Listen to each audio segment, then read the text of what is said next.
guys, good morning. Welcome back again sa YouTube channel ni Nino Marina. Ngayon, ang pag-uusapan natin ang tungkol sa pag-ibig ng mga warriors dito sa Macau. Yan guys, ganyan ang ginagawa.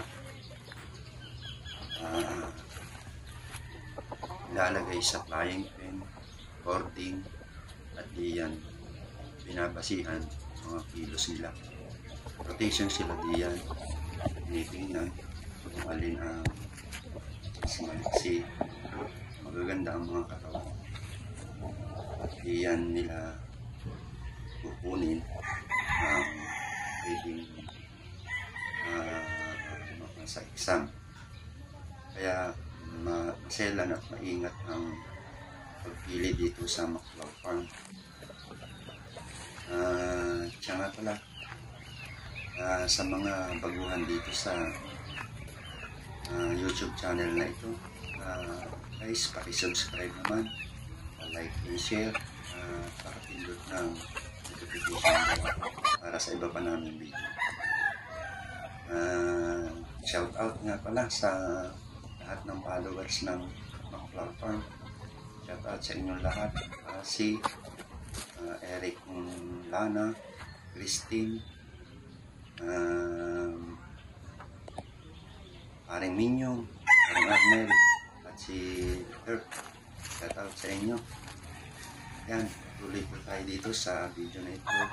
Ganito guys, yan. Ikutin lahat ng mga warriors pwedeng isabak sa exam. Diyan pipili, selecting ng mga warriors para kondisyon.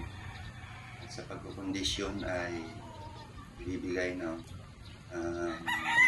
supplementing mas lalong palakas pag-ikot ng exercise ng mga manok dito sa mga iba't ibang lahi ng manok dito sa Macau Farm. Ganito ang procedure dito sa Macau. Bibigay lang ng mga nutrition,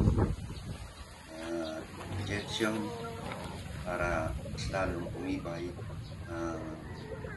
kanilang lakas para sa darating na exam. Nakikita nyo rin guys dito ang klase ng lahi na.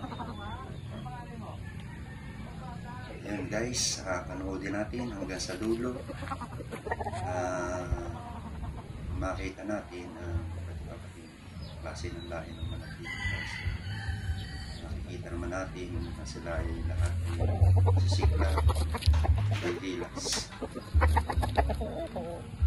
Yun guys, hanggang dito na naman, panoorin natin hanggang sa dulo ating mga warriors na pwedeng piliin para sa exam na darating. See you guys. See you next video.